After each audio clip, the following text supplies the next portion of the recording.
हल्कू ने आकर अपनी बीवी से कहा, सहना आया है, लाओ जो रुपए रखे हैं उसे दे दो, किसी तरह गर्दन तो छूटे। मुन्नी बहू झाड़ू लगा रही थी, पीछे फिरकर बोली, 3 ही तो रुपए दे दूं तो कंबल कहाँ से आएगा? मांग पूछ की रात खेत में कैसे कटेगी? उससे कह दो फसल पर रुपए देंगे, अभी नहीं है। हल्कू थोड़ी देर तक चुप खड़ा रहा और अपने दिल में सोचता रहा, पूछ सर पर आ गया है, बगैर कंबल के खेत में रात को वो किसी तरह सो नहीं सकता, मगर सहना मानेगा नहीं, गुड़कियाँ देगा। ये सोचता हुआ वो अपना भारी जिस्म लिए हुए जो उसके नाम को गलत साबित कर रहा था अपनी बीवी के पास गया और खुशामद करके बोला, ला दे दे, गर्दन तो किसी तरह से बचे, कंबल के लिए कोई दूसरी तदबीर सोचूंगा। मुन्नी उसके पास से दूर हट गई और आंखें टेढ़ी करती हुई बोली, कर चुके दूसरी तदबीर? कि जरा सुनूं कौन तदबीर करोगे?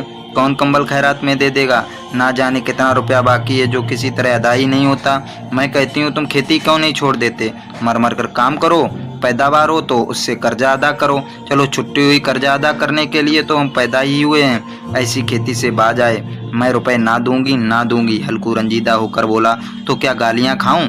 मुन्नी ने कहा, गाली क्यों देगा, क्या उसका राज है? मगर यह कहने के साथ ही उसकी तनी हुई भवें ढीली पड़ गईं। हल्कू की बात में जो दिल दहलाने देने वाली सदाकत थी, मालूम होता था कि वो उसकी जानिब टकटकी बांधे देख रही थी। उसने ताक पर से रुपए उठाए और लाकर हल्कू के हाथ पर रख दिए।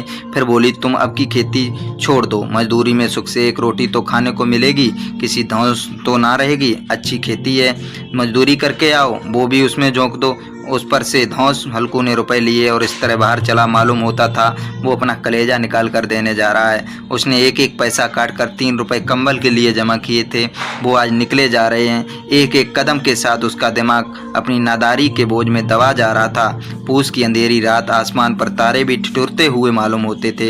हल्कू अपने खेत के किनारे ओक के पत्तों की एक छतरी के नीचे बांस के खटोले पर अपनी पुरानी गाड़े की चादर ओढ़े हुए कांप रहा था। खटोले के नीचे उसका साथी कुत्ता जबरा पेट में मुंह डाले सर्दी से कूं कूं कर रहा था। दो में से एक को भी नींद न आती थी। हल्कू ने घुटनों को गर्दन में चिमटाते हुए कहा, क्यों जबरा, जाड़ा लगता है? कहा तो था घर में प्याल पर लेटे रहे, तू यहाँ क्या लेने आया था? अब खा सर्दी, मैं क्या करूं? जानता था मैं हलवा पूरी खाने आ रहा हूं। दौड़ते हुए आगे चले आए, अब रो अपनी नानी के नाम को। जबरा ने लेटे हुए दुम हिलाई और एक अंगड़ाई लेकर चुप हो गया। शायद वो ये समझ गया था कि उसकी कूं कूं की आवाज़ से उसके मालिक को नींद नहीं आ रही है। हल्कू ने हाथ निकालकर जबरा की ठंडी पीठ सहलाते हुए कहा, कल से मेरे साथ ना आना, नहीं तो ठंडे हो जाओगे। ये राण पछुआ हवा ना जाने कहाँ से बर्फ लिए आ रही है। उठूं फिर एक चिलम भरूं, किसी तरह रात तो कटे। 8 चिलम तो पी चुका हूँ। ये खेती का मजा और एक भगवान ऐसे हैं जिनके पास अगर जाड़ आ जाए तो गर्मी से घबरा कर भागे। मोटे गद्दे लिहाफ कंबल, मजाल है कि जाड़े का गुजर हो जाए। तकदीर की खूबी, मजदूरी हम करें, मजा दूसरे लूटें। हल्कू उठा और गड्ढे में जरा सी आग निकाल कर चिलम भरी। जबरा भी उठ बैठा। हल्कू ने चिलम पीते हुए कहा, पिएगा चिलम? जाड़ा तो क्या जाता है, हाँ जरा मन बहल जाता है। जबरा ने उसकी जानिब मोहब्बत भरी निगाहों से देखा। हल्कू ने कहा, आज और जाड़ा खा ले, कल से मैं यहाँ प्याल बिछा दूंगा, उसमें घुसकर बैठना, जाड़ा ना लगेगा। जबरा ने अंगले पंजे उसके घुटनों पर रख दिए।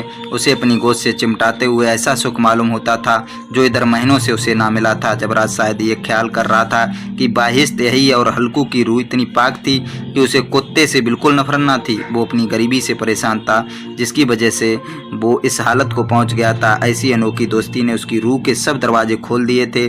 उसका एक एक जर्रा हकीकी रोशनी से मुनव्वर हो गया था। इसी आसना में जबरा ने किसी जानवर की आठ वाई। उसके मालिक की इस खास रूहानियत ने उसके दिल में एक जदीद ताकत पैदा कर दी थी जो हवा के ठंडे झोंकों को भी नाचीज समझ रही थी। वो झपट कर उठा और छप्परी से बाहर आकर भौंकने लगा। हल्कू ने उसे कई मरतबा पुचकार कर बुलाया पर वो उसके पास ना आया। खेत में चारों तरफ दौड़ दौड़ कर भौंकता रहा। एक लम्हे के लिए आ भी जाता तो फौरन ही फिर दौड़ता। फर्ज की अदायगी ने उसे बेचैन कर रखा था। 1 घंटा गुजर गया। सर्दी बढ़ने लगी। हल्कू उठ बैठा और दोनों घुटनों को छाती से मिलाकर सर को छुपा लिया। फिर भी सर्दी कम ना हुई। ऐसा मालूम होता था कि सारा खून मुजम्मिद हो गया है। उसने उठकर आसमान की जानिब देखा। अभी कितनी रात बाकी है। वो 7 सितारे तो कुतुब के गिर्द घूमते हैं। अभी अपना निस्फ दौरा भी खत्म नहीं कर चुके। अब वो ऊपर आ जाएंगे तो कभी कहीं सवेरा होगा। अभी 1 घड़ी से ज्यादा रात बाकी है। हल्कू के खेत से थोड़ी देर के फासले पर एक बाग था। पतझड़ शुरू हो गई थी। बाग में पत्तों का ढेर लगा हुआ था। हल्कू ने सोचा चलकर पत्तियां बटोरूं और उनको जलाकर खूब तापूं। रात को कोई मुझे पत्तियां बटोरते देखे तो समझे कि कोई भूत है। कौन जाने कोई जानवर ही छुपा बैठा हो। मगर अब तो बैठे नहीं रह जाता। उसने पास के अरहर के खेत में जाकर कई पौधे उखाड़े और उसका एक झाड़ू बनाकर हाथ में सुलगता हुआ उपला लिए बाग की तरफ चला। जबरा ने उसे जाते देखा तो पास आया और दुम हिलाने लगा। हल्कू ने कहा, अब तो नहीं रह जाता जबरू, चलो बाग में पत्तियां बटोर कर तापें, टाठे हो जाएंगे तो फिर आकर सोएंगे, अभी तो रात बहुत है। जबरा ने कू करते हुए अपने मालिक की राय से मुवाफिकत जाहिर की और आगे आगे बाग की जानिब चला।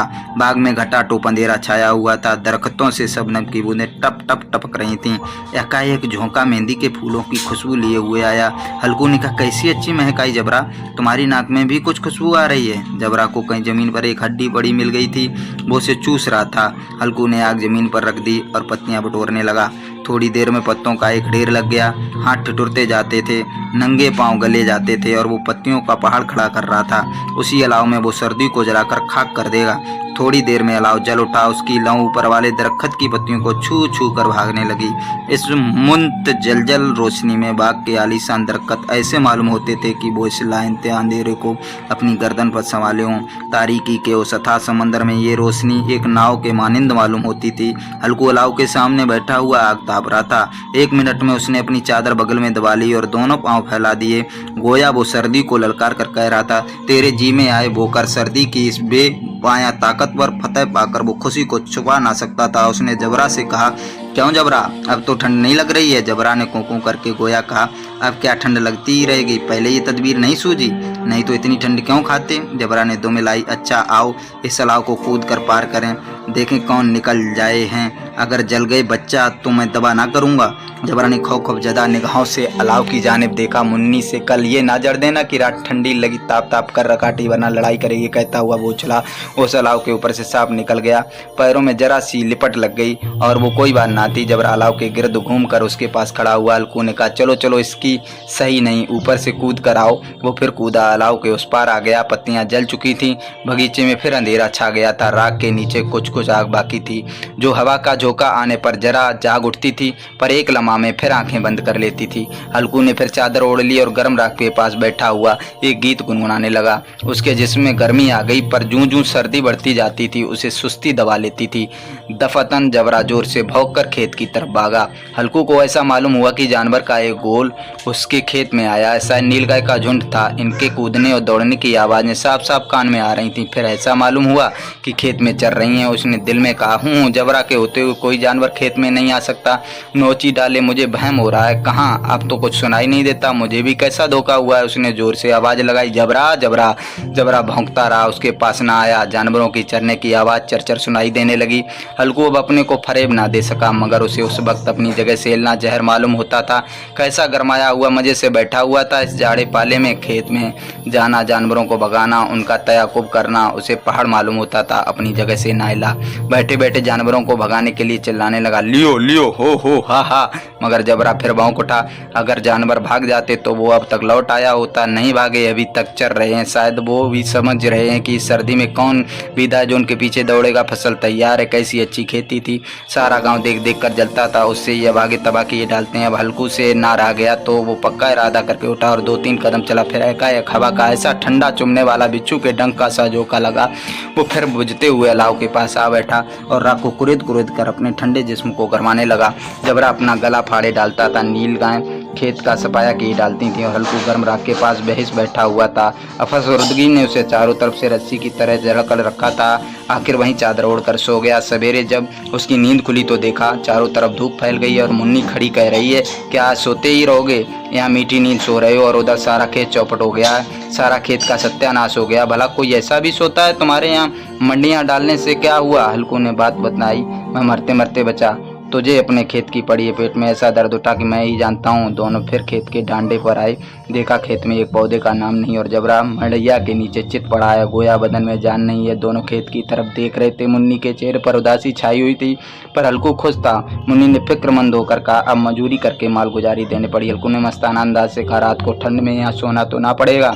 मैं इस खेत का लगान ना दूंगी, ये कह देती हूँ। जीने के लिए खेती करते हैं, मरने के लिए नहीं करते हैं। जबरा अभी तक सोया हुआ है। इतना तो कभी ना सोता था। आज जाकर सेना से कह दे, खेत जानवर चर गए, हम एक पैसा ना देंगे। रात बड़े गजब की सर्दी थी। मैं क्या कहती हूँ, तुम क्या सुनते हो? तू गाली खिलाने की बात कह रही है। सेना को इन बातों से क्या सरोकार? तुम्हारा खेत चाहे जानवर का, चाहे आग लग जाए, चाहे ओले पड़ जाए, उसे तो अपनी माल गुजारी चाहिए।